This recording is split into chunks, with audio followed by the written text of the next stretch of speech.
Wassalatu wassalamu ala ashrafil anbiya wal mursalin Sayyidina Muhammadin wa ala alihi wa ashabi ajma'in, amma ba'du. Yang kami hormati Bapak Menteri BUMN, Bapak Haji Erick Thohir, seluruh jajaran direksi atau yang mewakili perusahaan-perusahaan di bawah BUMN yang kami hormati, yang kami muliakan Bapak Kiai Haji Muhammad Iqlil Soleh selaku pemangku Pondok Pesantren Komarudin sekaligus sebagai Ketua Dewan Pembina Yayasan Pondok Pesantren Komarudin dan seluruh jajaran keluarga besar Pondok Pesantren Komarudin, baik dari Madrasah Diniyah, dari taman kanak-kanak sampai di tingkat Universitas Komarudin yang hadir pada hari ini. Yang kami hormati Bapak Kiai pengasuh Pondok Pesantren se-Jawa Timur yang mendapatkan bagian dari program vokasi Pondok Pesantren di Jawa Timur yang kami muliakan. Mudah-mudahan ini merupakan bagian dari bertambahnya keberkahan yang diberikan oleh Allah kepada kita semua melalui Bapak Menteri BUMN, amin ya rabbal alamin. Yang kami hormati Bapak atau Pak Dekarwo, kemudian Bapak Kiai Haji Ahmad Hamid Harib selaku yang menghubungkan program BUMN dengan pondok pesantren, mudah-mudahan diberikan kesehatan zahiran wa batinan. Yang kami hormati Bapak hadirin sekalian, Ibu Aminatul Habibah selaku Wakil Bupati, walaupun undangannya bukan atas nama Wakil Bupati tapi Ibu Guru di Pondok Pesantren Komarudin, karena beliau adalah bagian tak terpisah dari Pondok Pesantren Komarudin.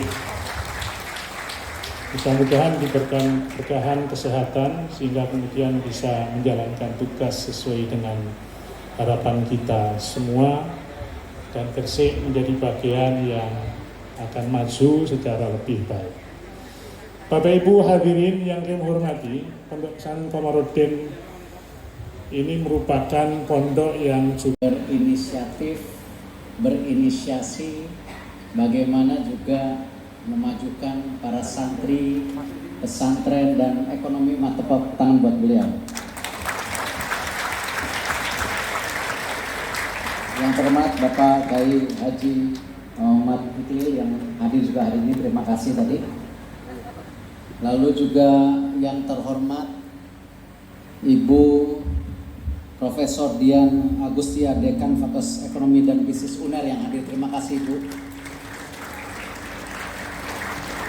Mau tanya, program yang dikerjasamakan ini bagus atau tidak Ibu? Hah? Bagus. Mau ikut lagi? Alhamdulillah. Inilah contoh bagaimana kita harus selalu berkolaborasi antara universitas dan juga tentunya Kementerian BUMN untuk memastikan peningkatan pendidikan, terutama untuk pesantren dan para santri. Dan juga yang terhormat Pak Dekarwo Kiai Hamid yang percaya dan mendorong bahwa program ini adalah program yang menginjak bumi, yang nyata untuk mengangkat daripada bagaimana kita harus terus merajut daripada umat kita. Dan alhamdulillah juga hari ini kedatangan 26 pondok pesantren yang bersama-sama kita memastikan program ini jalan. Programnya bagus atau tidak? Bagus. Benar. Diberhentikan atau dijalankan lagi? Oh, jalankan lagi. Dan juga ada 31 BUMN, mana coba berdiri yang hadir.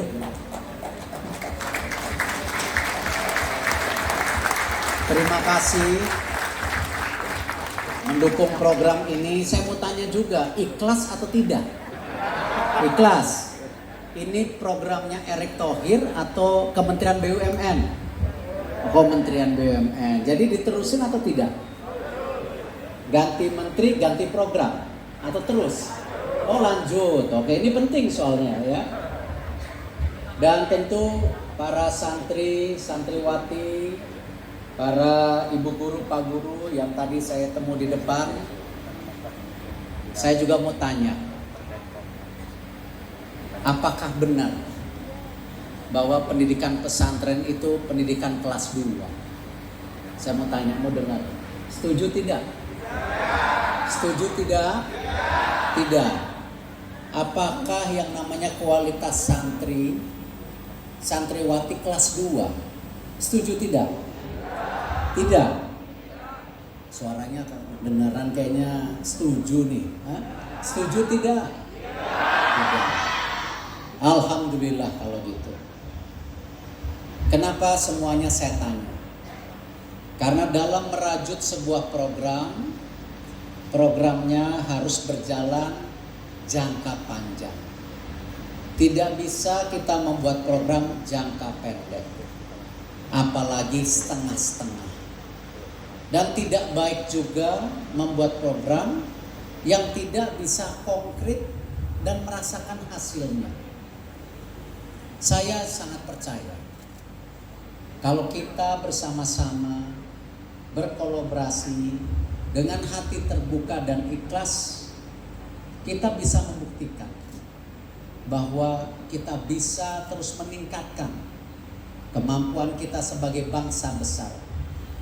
Bukan hanya bangsa yang bisa menonton ketika negara lain ekonominya maju, padahal kemajuan ekonomi bangsa lain mayoritas juga dari hasil sumber daya alam yang ada di Indonesia. Dari hasil market Indonesia yang sangat besar. Nah, inilah kenapa kami di pemerintah pusat, pemerintah daerah, TNI Polri terus mendorong program-program yang memang bisa menjadikan fondasi kita secara bersama-sama untuk menjaga apa? Pertumbuhan ekonomi kita. Tidak mungkin kita bicara yang namanya maju tapi rakyatnya tidak makmur. Setuju? Nah, karena itulah bagaimana kami di Kementerian BUMN terus memperbaiki diri kami sendiri, mentransformasi. Alhamdulillah hasilnya sudah ada. BUMN yang tadinya untungnya hanya 13 triliun, setelah 2 tahun para direksi, para komisaris, kami semua di Kementerian BUMN berupaya bersih-bersih diri, bekerja secara transparan, bekerja secara profesional. Yang tadinya untungnya 13 triliun, sekarang untungnya 126 triliun. Keuntungan ini tentu kita berikan kepada negara. Supaya apa? Negara bisa terus membuat program-program yang pro rakyat. Contoh, ketika COVID hadir, vaksinnya gratis atau tidak? Ada juga yang namanya pengobatan gratis. Hari ini, ketika harga BBM di seluruh dunia naik, pemerintah, Bapak Presiden menginstruksikan BUMN untuk memberikan subsidi bersama Kementerian Keuangan, Kementerian SDM, bahwa BBM yang dipakai rakyat tidak naik. Tetapi tentu kita juga untuk masyarakat yang mampu tidak perlu disubsidi. Contohnya ya bensin, Pertamax, listrik yang 3.300 ke depan juga tidak lagi disubsidi. Kenapa? Orang mampu tidak boleh disubsidi. Yang tidak mampu disubsidi. Nah, inilah kerjasama tentu kami di pemerintah